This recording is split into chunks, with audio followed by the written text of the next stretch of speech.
Anytime you're ready. We're interviewing Daniel Carasso for the Yale videotaping project on January 11, 1989. Mr. Carasso, can you begin by telling us something about your family background? You mean how many people in my family? Yes, something about your family. We start my father, my mother, 3 brothers and 1 sister, all together. The only survivor, here I am, I'm the only survivor. Everybody perished in the camp. They took them in Auschwitz and they executed them, they killed them. They put my mother and my father, they went straight to the crematorium. My brothers, they went in Birkenau. In Birkenau, it was a labor camp, but they didn't survive, maybe 2 or 3 months. Can you tell us something about your family's life in Salonika, Greece, before the war? About my father's business? My father's business, he was, we can call in America a banker. He was in exchange of foreign money. This is from generation to generation. My grandfather, he had it. My father, he had it. So this was his job. I mean, his business. What do you call, I don't know what you call in the United States, a trader of foreign money. For example, you got dollars, you want marks, you know what I mean, they exchanges. He was in the stock market, we can call it this way. Mm-hmm. What about other members of your family? My mother, she was a housewife. My brother, naturally, they were in school when the Germans came in the United States, in Greece. Mm-hmm. How old were you at that time? I was born 1913. In 1943, the Germans, they took our family, 4 o'clock in the morning. I was 30 years old. 3 years old, you said? 30. 30? Yes. 30. 30 years old. What was life like in Salonika before the war? What was it like to live in Salonika before the war? Salonika was a very, very good city. You know, Salonika, it was, if you read the history of Salonika, Salonika, it was not Greece, it was Turkey. In 1912, Salonika, it was liberated by the Turk, and the Greek army came to Salonika. It became Greece. But prosperity, business, everything in the Jewish name. And we have a lot of plenty of prosperity in the Jewish community in Greece.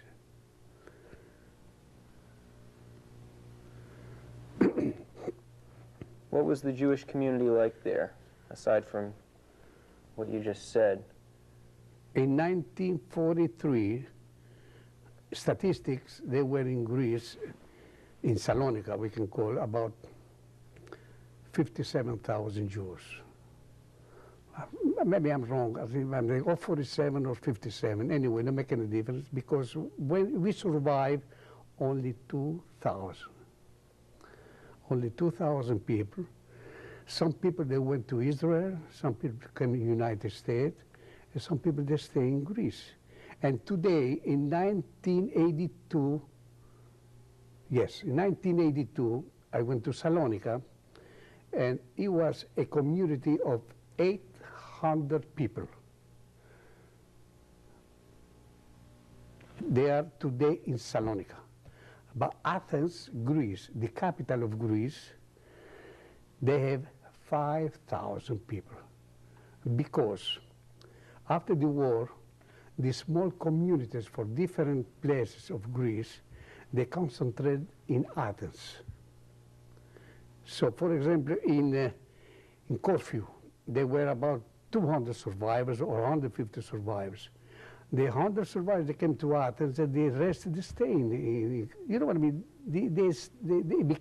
Athens became a big community today with 5,000. But before the Second War, Athens was 1,500 Greek Jews. Were the Jews a closely knit community, or were they assimilated into the Greek community? Not today. Today they are not too close. They are a lot intermarriage. What about before the war? No.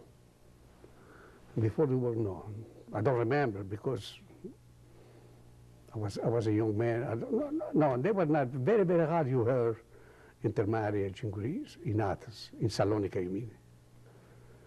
Where did the Jews in the Salonika live with non-Jews, live among non-Jews? Yes, yes, yes. Very, very. I can't say it myself. In Greece, in Salonika, I'm talking about before the war. It was anti-Semitism. It was not anti-Semitism. I don't remember because I had a lot of friends. I had plenty of friends. Gentiles, we can call Gentiles. They were my friends. We used to go out. We used to. Can you talk about your own growing up?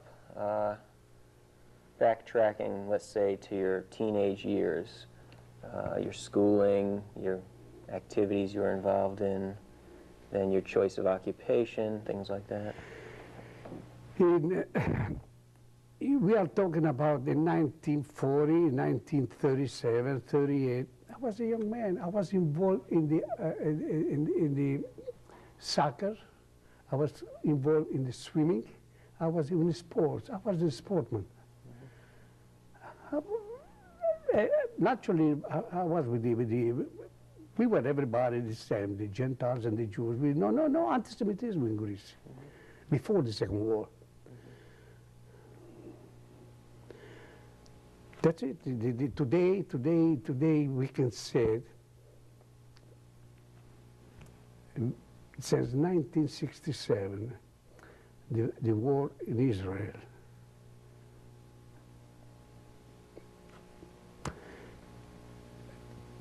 Greece, he became pro-Arab. I don't know if I have to say this. So, and they are pro-Arabs today. Because when I was in 1982 in Athens, Greece, Arafat was in Athens, Greece, with the President Papandreou. So I don't want to go to politics. What kind of work did you do before the war? I was a pharmacist. I was studying, and I was planning to go to college and to finish my study. In 1940, if everybody recall, it was a war between Greece and Italy. I was drafted. And I finished my study. I didn't continue at all because in 1941, we capitulated, Greece capitulated, because the Italians and Greece 8 million population, Italians 45 millions. So we were fighting. From the other side, the German army came, another 45 million people, soldiers, and we capitulated. And Germany occupied Greece in 1941-42. Since then, it was German occupation. In 1942, in November, they started the persecution of the Jews, the Greek Jews. And 1943, they got my family. In 1943, May 15, I remember the date, 4 o'clock in the morning, they took all the Jews from Salonika, They put in the train, they shipped to Auschwitz. Besides, when they took us from my home, from our home, 4 o'clock in the morning, they put us in a concentration camp in Salonika, a temporary concentration camp.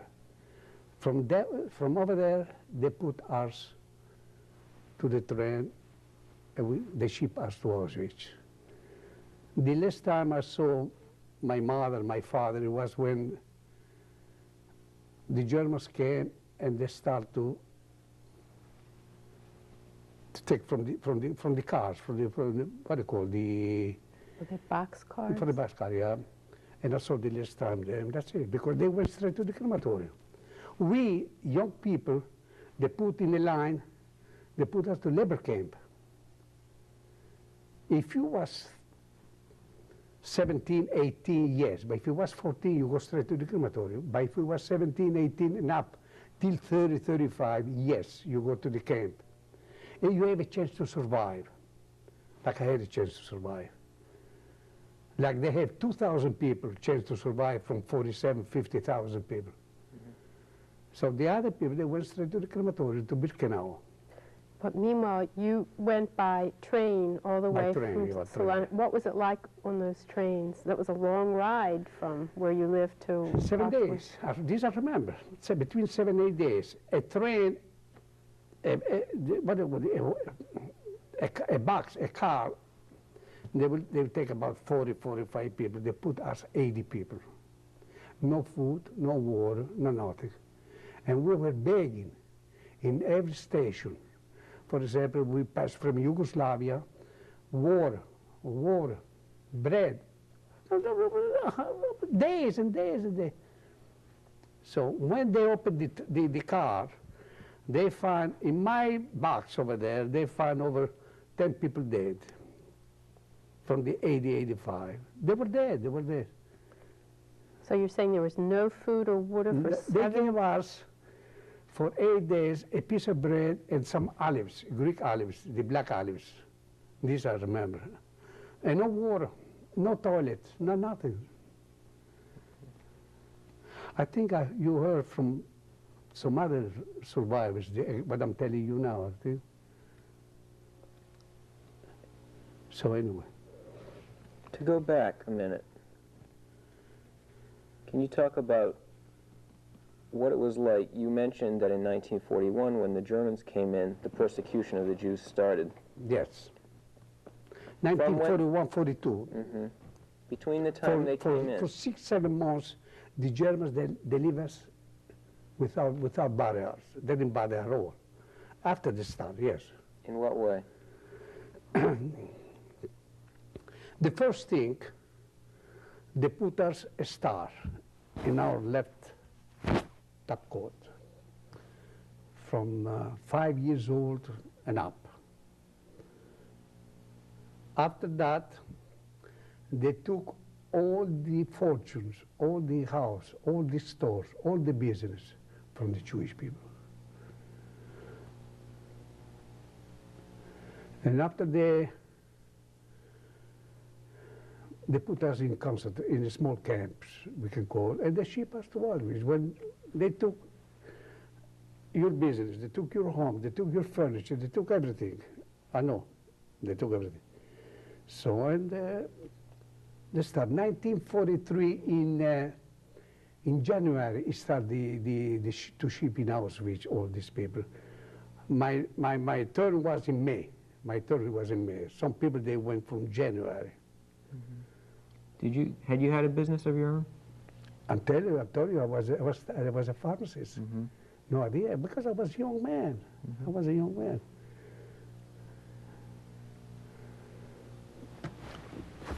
What did you think was happening when they sent you out of Salonika on the trains? I beg your pardon? What did you think was going to happen when they sent you out of Salonika on the trains? We didn't have any idea what happened.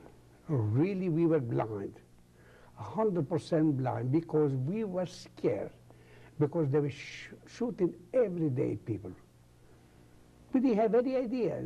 The Nazis' system, it was to terrify you, to scare you, not to talk, not to scream, no. We didn't have any idea about Auschwitz. When we arrived in Auschwitz, we find out in the morning, we saw all the chimneys smoking.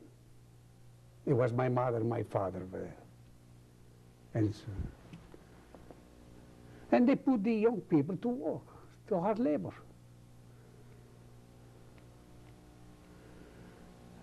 In the beginning, I became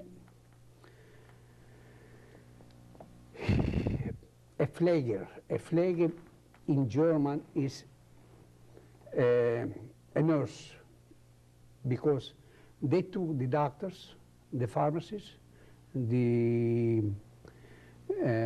dentists, all these from the Jewish people, though.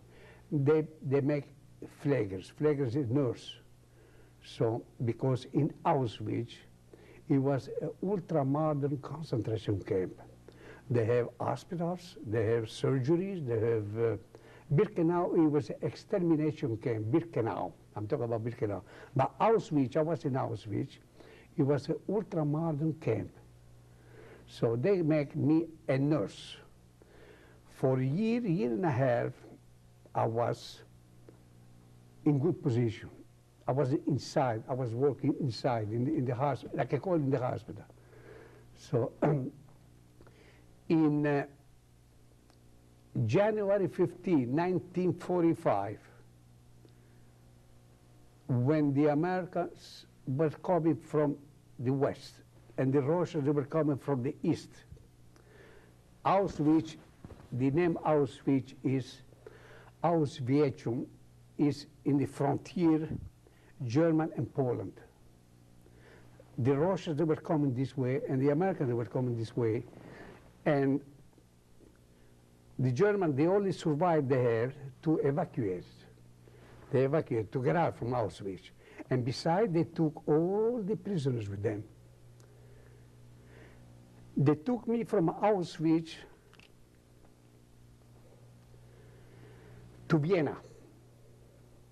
From Vienna, they took me to Mauthausen. You never heard Mauthausen? Mm-hmm. From Mauthausen, they took me to Melk, M-E-L-K.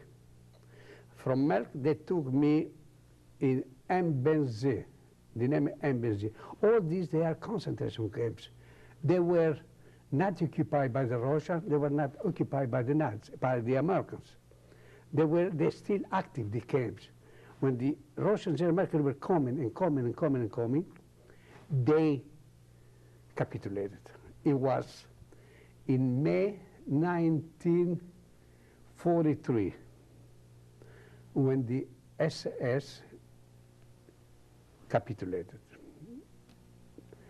And we were liberated by the Americans. Mm-hmm. So, to go back, earlier you said that in your first job, if you want to call it that, in Auschwitz, that you were a nurse, basically. Yeah. You call that a so-called good job. What did that mean, to have a good job? It was a beautiful job. I was inside, under the roof. I was not exposed in the rain, in the snow, and you know what I mean, because we were not dressed. The only suit we have, a pajama. No undershirt, no socks, and wooden shoes, you know, like the arms they have. So to be inside is a paradise in compared to being in the snow and digging tunnels. And it was a good job. Were you nursing people who were sick, who were Germans, or people who were going to be exterminated? In the hospital, the name of the hospital, it was, the number of the hospital was working, was block 19.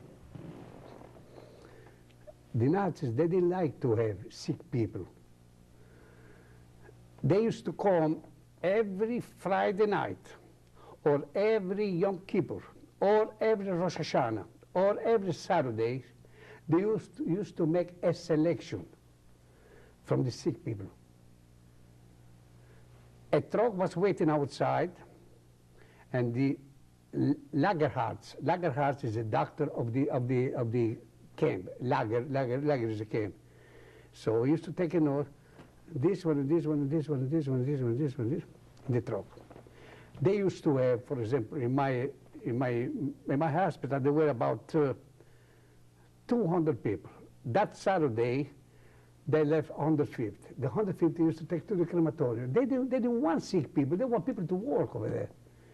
So this was they called, if you heard about, it was they called a selection. But surprise, and every Jewish holiday, it was a selection. This is Auschwitz. So I've also heard that they did a lot of medical experimentation at Auschwitz. yes, Did it you was see? in block 20 and in block 21. I was in block 19. I knew about the experience, the experiments, you mean. I knew about the experiments. And also, they have across the street from me a block 10. You never heard the block 10? No. The Jewish, I mean the girls for experiment. They used to have only girls over there for experiment. How they get pregnant, how they don't get pregnant, they experiment. But block 20 and 21, it was for the experiment. Block 19, it was my block. As a matter of fact, 1981, I went over there. And it was pathologies. You know what I mean, sickness and this, but no surgery. Block 21, block 20 it was no good. Did you ever think of trying to escape? I beg your pardon? Did you try to escape or think of escape? Oh, God forbid. How you can escape? Where are you going? Where are you going? Weak the way I was. Skinny. No food. No, where I go? In Poland. I don't know. If it was in Baltimore, yeah, I couldn't escape in Baltimore. Can you talk about, you said you were working this good job because you were inside as opposed to hard labor in the elements. What were you being fed at that time? Where are we? What food or drink did you have at that time when you were a nurse? The same portion, but everybody, but we used to have also, they used to give us a loaf of bread in 4. A quarter of the loaf of bread in 4, I mean a person, and margarine, and marmalade, sometimes marmalade, and soup. But we were enjoying this piece of bread because we were not tired. We were not working outside. We were not working in the snow. We were not working in the tunnels, digging tunnels like this. It was an easy job. It was an easy job.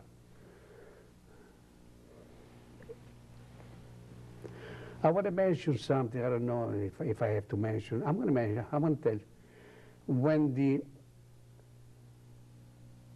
German officer interviewed me, what kind of job you doing? Because anytime they put the number here, they ask you your beruf. Beruf in English is what kind of job? I lied to him. I said pharmacist. I wasn't a pharmacist because I didn't finish college. May I mention this? Anything you want? I said, pharmacist. How many years study? I said 4. So, and 3 years in Italy. I lie. I wasn't a pharmacist. And this is the only way, because I lie, I'm ill tonight in this interview. Mm-hmm. If I didn't lie, no. If I say I'm not a pharmacist, go back to the tunnels and work. So they told me, but doctors, but pharmacists, but dentists, all they became nurse. Mm-hmm. Because the Polish doctors and the Russian doctors and the German doctors, No, they have a lot of German prisoners of war over there in the camp. They were doctors. We were nurses. Well, we were satisfied. We were happy. We were happy. In 1945, January, they started the evacuation. They want to empty the camp. And beside, in 1944, they destroy all the crematoriums in Birkenau. They have 4 crematoriums over there. They destroy the crematoriums. They don't want to leave. You mean the prisoners did? Eh? You mean the Jews that were in there? The crematoriums, you mean the German, they knew they were losing the war. Because the Russian, the American, they don't want to leave, what do you call, Evidence? huh? Evidence?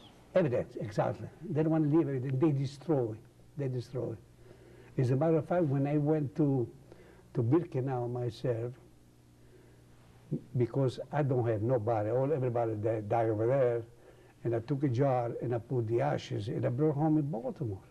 I forgot to show you the other night. I got the ashes, a jar of. So when they started the evacuation was tough. From one city to the other city. For example, if we were 1,000 people, from Auschwitz to Mauthausen, we arrived about 600. If you can walk, if you bend it to tie your shoes, the bullets came into the Nazis, used to kill. So we lost a lot of people in the evacuation. And you said you were about 100 pounds at the time. 100 pounds. When the Americans came in Mbz, the concentration, the last concentration camp, like I told you, Auschwitz, Mauthausen, Melk, Mbz. Mbz was the last concentration. When the Americans came, I was 100 pounds. 100 pounds. I said, thank God they put me in the hospital. And they start to feed me slowly soup. Because too many people, they die after the liberation because the Americans, they came with chocolates, with the sugar and different things. They start to eat. So it was no good. Right away. Diarrhea, and they used to die. So many people I know people, they died to eat, just for it. With me, it was different. They started to feed me with soup, slowly, till I became myself. And after they put me, they put me in an American plane. They put me to Italy, Bari. And from Bari, I went back to Greece. But to Greece, I went straight to the sanatorium because I was sick. I had tuberculosis.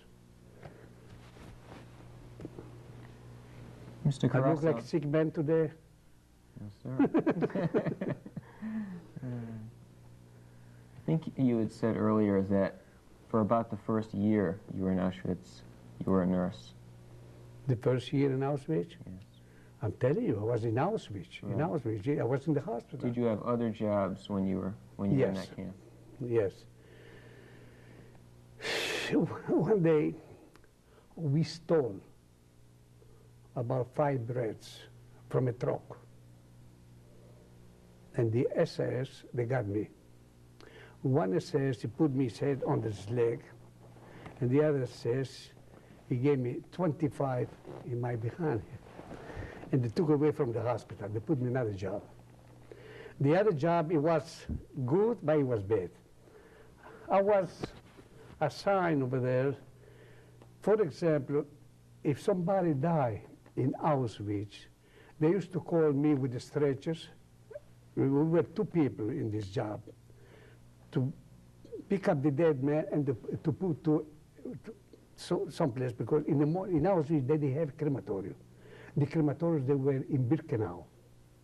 So I used to have, we can call a commando, we have commando, a Yugoslav man and me, just to pick up all the dead people from Auschwitz. For example, they used to hang people. One night, they hang 5 people. They tried to escape, Polish people. They tried to escape, they got them, and they hang. So I was waiting with my Yugoslav man with the stretcher to pick them up to bring to a place. Because in the morning, a truck used to come to pick it up. And they used to take to Birkenau. Birkenau was 2 kilometers from Auschwitz. It was this job also. Because I commit a crime, I stole bread, they put me in this job. So what can I do? They could put me worse. They could put me, they could send me back to Birkenau. Birkenau was a very bad camp. So till like I told before, till January 1945, when they started the evacuation, I had this job. Because you figure now, I stayed 2 years in Auschwitz. 1943, 1945, yeah, exactly. 2 years. To be 2 years in Auschwitz, I think I deserve a medal. Mm-hmm.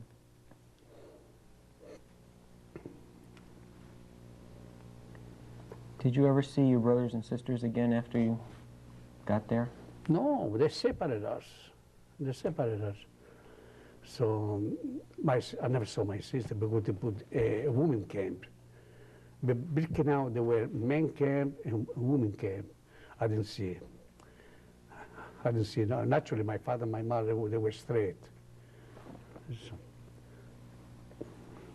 So they only survived. Here I am. Were there any friends or relatives there, perhaps in other barracks, that you had any communication with? In the camp? Yes. Friend, yeah. In Auschwitz. There was, I know I had so many friends from school, from the army, from yeah. But they all perished. And the end of the game, everybody died. Everybody died. Like I told, it was from so many thousand, we survived only 2,000. There are not too many.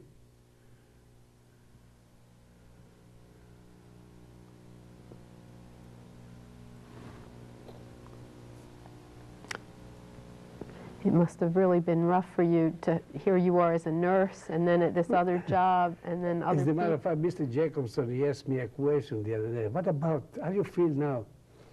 No, it doesn't bother me at all. All my past, I'm talking about my past, I forgot about it. It's the best thing to do is to forget about it. So if you think and think and think, you don't get nothing. You can bring your mother, your father, your brothers back. No, I forgot about it. The only thing is to remember them every time in shul, every Yom Kippur, for example, every Rosh Hashanah. We have an iskor. I made an iskor. So I make a Kaddish, we can call it. The only thing I can do is make a Kaddish. So in 1982, when I went to Auschwitz with my wife, I found a rabbi from Poland, from Krakow, Poland, because Auschwitz, Krakow is 10 kilometers, maybe 10, 15 kilometers there. I found a rabbi, and I wrote a piece of paper, all my names, all the names of my family, and I gave it to him, and I gave him some couple dollars in his pocket, and I said, I want you to make a Kaddish for these people, because when I come back to Baltimore, I don't have nobody in the cemeteries. All they are over there. So, and he made a Kaddish. He mentioned my father's name, my mother's name, my brothers, my sisters. So, and really, believe me, something came from my chest. Something good I did in my life to make a Kaddish for them. You understand? Mm-hmm. So it was in 1982, I think, 82. That was when you went back, you say, to all these places? Yeah, 1982, I went because I want to go to Auschwitz. I want to go to Auschwitz. I want to prove myself I was a dead man and I came alive. So to prove yourself is to go and make a Kaddish over there for your family. I did. I made a Kaddish. And I saw my bed, and I saw my wife.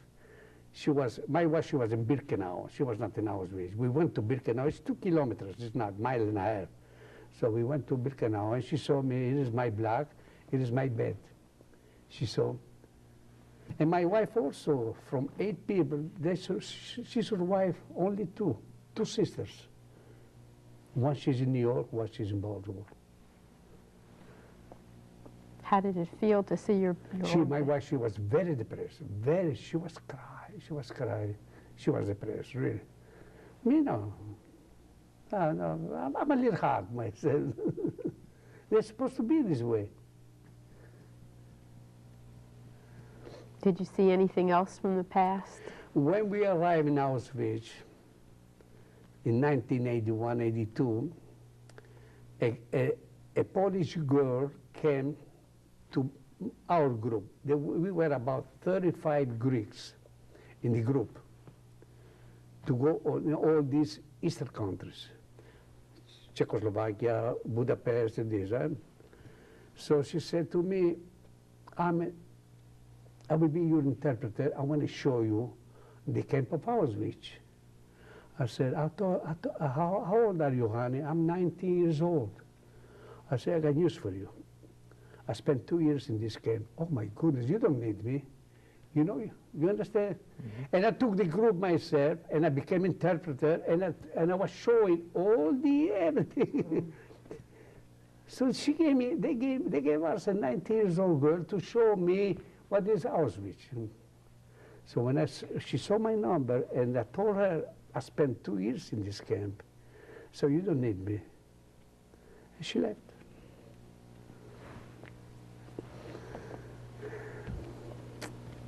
How did you meet your wife? It's a nice question. When we came back to Athens, I became, like I told you before, I became sick. I was sick. They put me in the sanatorium. After I became well, I was appointed, if you know about the American Joint Distribution Committee. I was appointed over there. And she was a secretary, and I was a pharmacist in the American Joint Distribution. American Joint Distribution Committee is American organization from United States. Okay, we can call American Relief to the survivors. So anyway, I met my wife over there in the office, in the same office. And in 1946, we were married. In 1947, I was drafted in Greece in the army. In 1948, I came back. In 1951, I came in America. Why did you choose America? Because the American Jewish Committee, the American Joint Distribution Committee, it was not for life in Athens. It was a temporary organization to support and to relieve the leftovers of the Jews. So after 2 years, 3 years, the organization finished. Its job is done, and they dissolved the organization. So naturally, they gave us, in Greece is a law, when you work for some place, they make a difference, a clothing store, a factory, where you work, you have they fire you, they give you indemnity. Indemnity, you know what I mean? They give indemnity. So the American Joint, it gave me an amount of money, and they said, this is the end of the American Joint. But Mr. Carasso, we have something to tell you. The director, the name was Jacobson, I remember. He was the best man in my wedding, Jacobson, not you. So no relation. he gave an amount of money to my wife and me, and he said, you see, it's a law. 10,000 Greeks, and they don't say Jews, they say Greeks, victim of the Nazis, or victim of the Nazis, they can go to United States because it was a law. I think Truman made this law. So do you want to stay here or you want to go because you are one of them? I went home and I said to my wife, so why not? So we filed the papers and this and that. We came to America in '51. We left Greece in December 1950, 29, and in 12 days by the boat we came to New York. Then from New York I came to Baltimore, and I stayed in Baltimore. How did it feel after all you had been through? A free man, I feel, naturally. Always I was optimistic. I was a pessimist myself.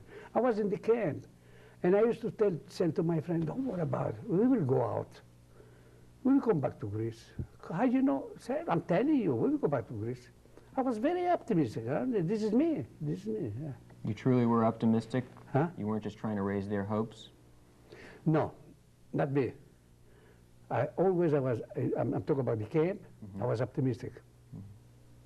In January, like I told you, January 15, when we left Auschwitz to go to evacuate, so we went outside to go to another camp.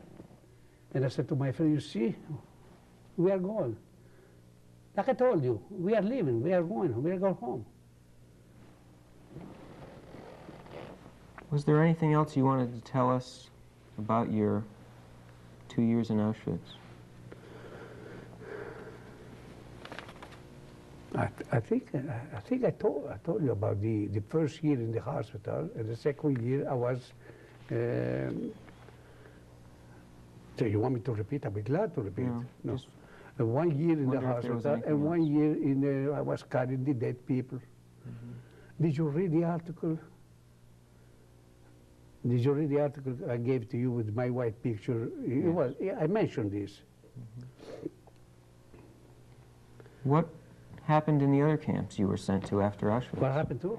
What happened to you in the other camps you were sent to?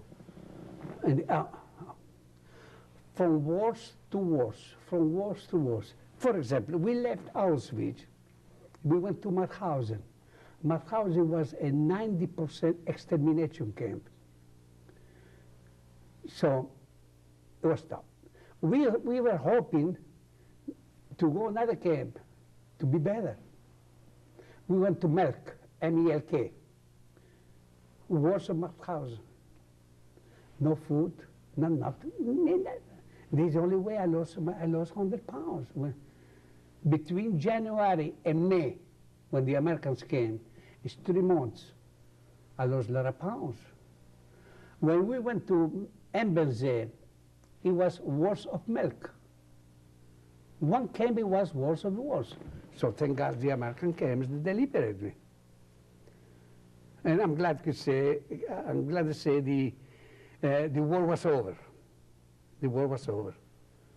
If 4 days or 3 days, maybe, I don't know, maybe the Americans didn't show up, I'd be 100% dead. Because I don't remember to be liberated. I don't remember to be liberated because when the Americans came, I was unconscious. For 4 or 5 days, the Nazis, they desert the prisoners. They used to give us a piece of bread. They didn't give more the bread for 4 or 5 days. And you know what I was eating? God is my witness. I was eating grass and I was eating snow. And one day, if you believe or not, I had tar. You know tar, T-A-R? Mm-hmm. I was chewing tar to, not really, this is me. From trees? I was chewing tar to prove myself I was eating. Chewing and spit. But the grass, it was grass. The snow, it was water. Or the snow, it was not bad. So For 4 or 5 days, I was living this life. This is the way they find me in the camp unconscious. In another 2 days, I don't want to repeat again, the Americans didn't show up. Naturally, I will not be here. Did you have any special jobs in those camps too? Did you do the same kind of thing? Carry the bodies? No. The first job, it was a nurse, cleaning and sweeping and, you know, and the other job was this one is. In those other camps you mentioned after Auschwitz. Oh yes, were you a talking about, laborer? yeah, sure. I'm glad you asked me. Digging tunnels. Digging tunnels. Digging tunnels. That's it. For what? You know, the Nazis, Germany, they will make tunnels to make factories under the mountains. It was a tough job. And I was working with, what do you call this? Jackhammers? Huh? Jackhammers? Yeah, I was working. I was 150, 120 pounds, 130 pounds, and I was working left. This is the job. Don't mention about the 3 camps after Auschwitz. It was tough, one after the other one. No food.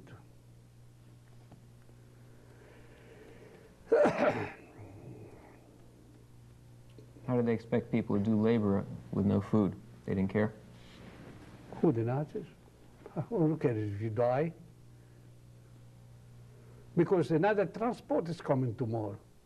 They killed 1,000 today, they get the 2,000 they are coming from Hungarian. I don't know if you have any idea. There were over 500,000 Jews in Hungary. I got statistics, I got books on. So they survived from 400,000. They didn't survive 1,000. You understand? They killed everybody. So from Italy, the Italian Jews, they exterminate everybody. No young people to go to work. No, they exterminate. No Italian Jews. What is it? Oh, not from Sweden, from Holland. From Holland, they were dying like flies. In Holland, they used to grow up with milk and butter, and they used to die. So many times they used to come transports. They used to put all the transport direct to the crematoriums. Direct to them, no selection, no young people to work, no.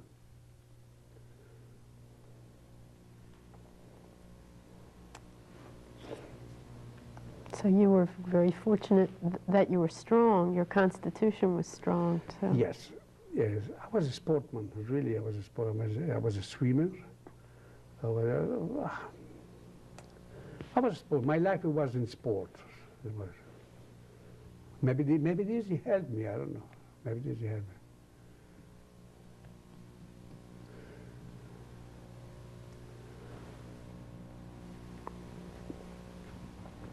But you were saying your job was to push this jackhammer in the camp of Melk? Melk and Benzé, both and camps, you did the same, both camps. You did the same thing? Yes. So if you don't do the right, you have a whip behind you. They used to beat you to death, and they used to kill you right away. They used to kill you. You are not good for work. They used to kill. We used to go to work in Melk, 200 people in the morning.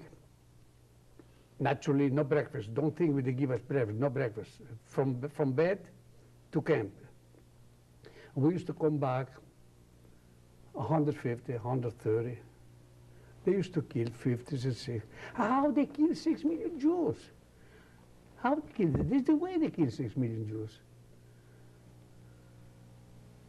And to me, they didn't kill 6 million Jews. They killed 60 million people. Because in the camp, they didn't have only Jews. They have Russians, Poland, they have All, you figure French, they have Italians, they have all nationalities. So altogether, if you figure out, it would be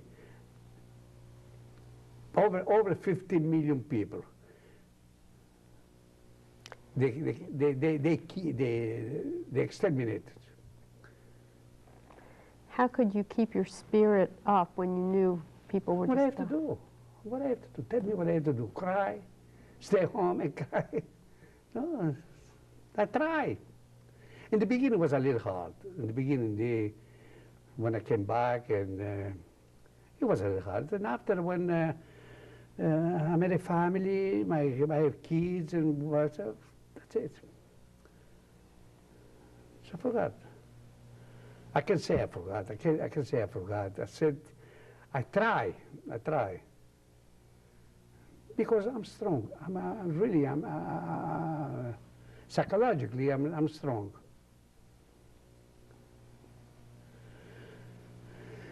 I didn't mention at all about the population. They die in every country. The Nazis went, for example, in Greece, from hunger. Did you hear about? You never heard. No food, no nothing. And the people were dying and dying every day in the street from hunger. 1941, 1942, 1943, and 1944. So statistics, before the Second World War, in Athens, in Greece, there were 8 million population. I got some books home, I will show you one day. After the liberation, there were 7 million. I'm not talking about Jews, I'm talking about the Greeks, the population. 1 million people, they die for starvation, and naturally executions, a lot of executions, because they have partisans. They were fighting the Germans. For example, if they kill 1 German or 2 Germans, right away they used to pick up 200 Greeks, they would put in the wall, and they used to kill them. Every day the same thing. Now you figure now Greece, you figure now France, you figure now Italy, you figure now Holland, you figure every country. So they accumulate 16, 17 million people, they die with the German occupation. They didn't kill only 6 million Jews.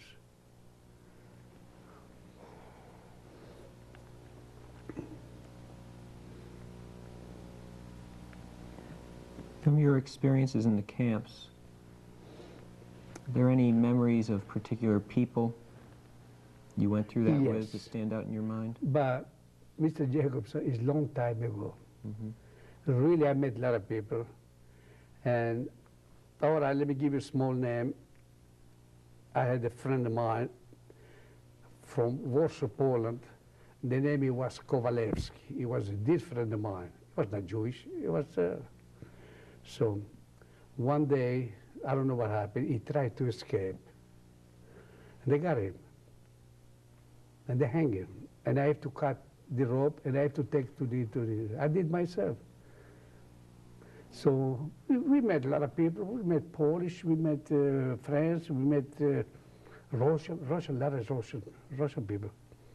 Because in 1941, I think it was the war between Russia and Germany. So anyway, they have a lot of prisoners of the war. Yeah. And after the war, naturally, I didn't have any correspondence, I didn't hear anything about the old friends I met in Auschwitz. Maybe they died, maybe they killed them. You never know.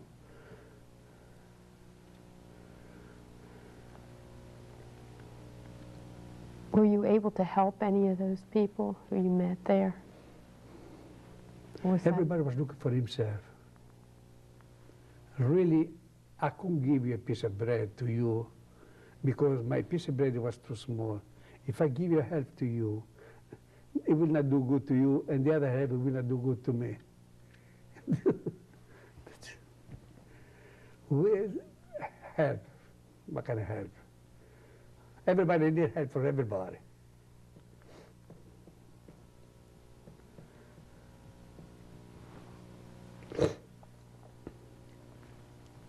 You mentioned being taken back after the war to Athens to recuperate Yeah, yeah. from TB. From Bari, we took a boat and we went to Piraeus, Greece, yeah. So from Piraeus I went to Athens, it's about 7 kilometers. They put me right away, the American Joint Distribution Committee, they put me right away to the sanatorium, to the hospital. Because I was sick. So they kept me over there maybe a year and a half, I don't remember exactly. So after I became well and I resumed a normal life. I became employee to the American Joint and normal, everything was normal. After your recuperation, did you make any attempt to return to Salonika? I went to Salonika, oh, many times. As a matter of fact, from United States, every time I go to Athens or to Israel, I go to Salonika because it's a 2 hours flight from Athens. No, I go to Salonika, yeah. I went many times to Salonika. In 1982, I was in Salonika, yeah. From 1967, I started to travel. No, I'm lying to you. From 1966, I started to travel. In 67, I didn't because there was a war between the 67 day, the 67, yeah, it was between the Arabs and the, so, and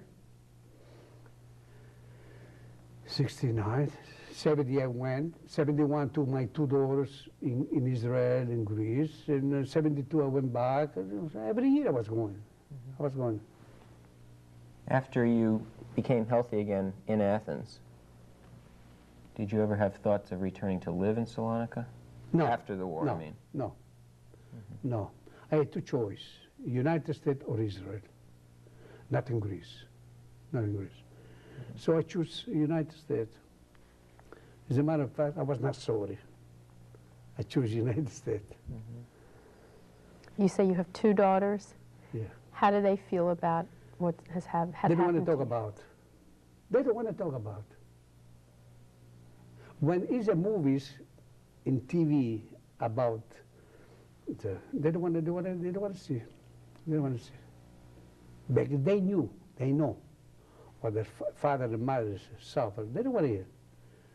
So, as a matter of fact, it was a movies last week about the twist of fate, I think, right? Yes. Yes, I saw it. Did you see the first part and the second part? I only saw the second part of it. No? Didn't see much. Did you see? What did you want to say about it? I beg your pardon? What did you want to say about the movie?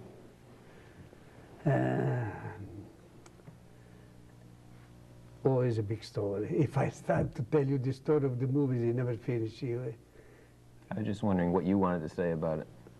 The movies, that's it. When there's movies like concentration camps and this, my daughters, they don't want to see, they don't want to hear. They don't want to hear. As a matter of fact, I had, October the 8th, I had my grandson bar mitzvah, and the rabbi, he mentioned the bima in shul, so it's the first bar mitzvah from the mother's side since the Holocaust. You understand? It's the first bar mitzvah since the Holocaust, from the mother's side, from my daughter's side. Now, You did mention to me that one of your daughters, who's a teacher, had you speak at her school, however. she's a teacher in McDonald's school. Yeah. She's a And you teacher. spoke, but she arranged for you to speak there about your experiences. Oh, you're talking about the lecture I made? We made a lecture, my wife and me. We were invited one day to McDonald's school, to make a lecture to the 12th graders about the Holocaust. So we accepted, and we went, and some boys and girls, they never saw a survive. They never saw a survive. They heard about Auschwitz, but they never saw a survive. They saw me and my wife anyway. So they started to ask me questions, and we answered those questions. So we spent maybe half an hour over there. Mm-hmm. So I think I received a letter from Carasso, some school over there, for a lecture. I think so.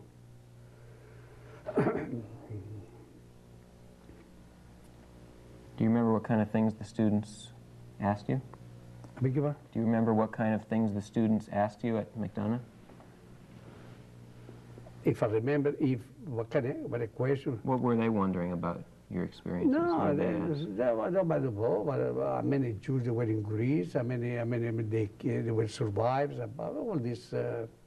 So the same thing. Mm-hmm. And did you say you had one grandchild? Five grandchildren. Five grandchildren. 5 grandchildren. And how do they feel about what has happened to you? Well, they don't know anything.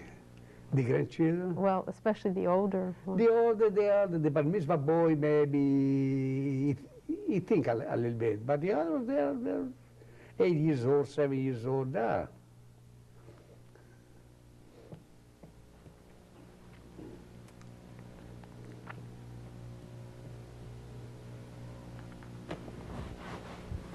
Is there anything else you want to tell us? Anything else you want to ask? I beg your pardon? Is there anything else you wanted to tell us before we end? I think I told you everything. I don't know. Maybe you want to ask me something else. I'll be glad. I'd like to ask you one more thing. Yeah. I've read that in probably Birkenau. Birkenau, yeah. That there was actually a revolt in which some of the Jewish prisoners blew up a crematorium. Were you aware of that at the time? Yes. I'm glad you asked me this question. They have, in Birkenau, in the crematoriums, they have a commando, they call this Sonderkommando. Mm-hmm. The Nazis, every 3 or 4 months, they exterminate everybody of the commandos. And they bring new people to work. You know what I mean, the commandos? They bring new people to work. Can you explain what the commando was? The commando is this. For example, if a transport came in the crematorium, they put in the oven. Baker, like a baker. So they need to put in the oven. So this is the commando. So a commando, they have a special people to detect the cold teeth. The commando, they have to undress the dead people. But the Nazis, the Germans, they used to exterminate the commandos, not to leave, evidence in the future. They used to bring new ones.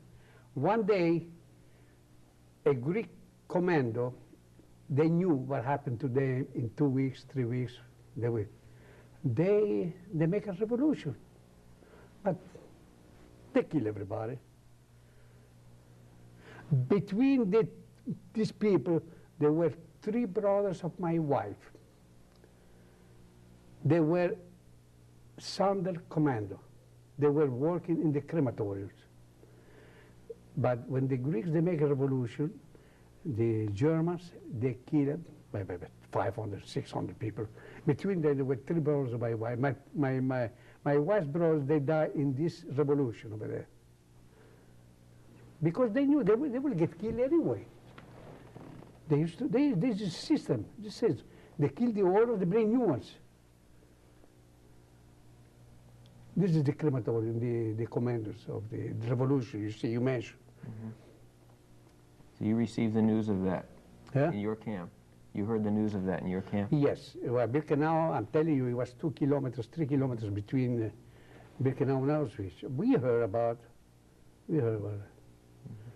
So, and after we find out, they exterminate everybody. They kill with machine guns everybody.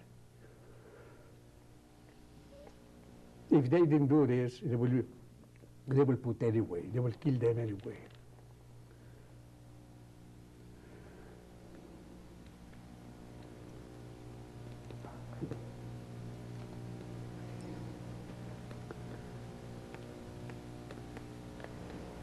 Anything else you'd like to tell us about? That's it.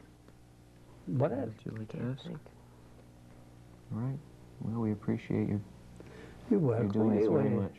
I'll be glad to help. No problem. Okay. Thank you. All right.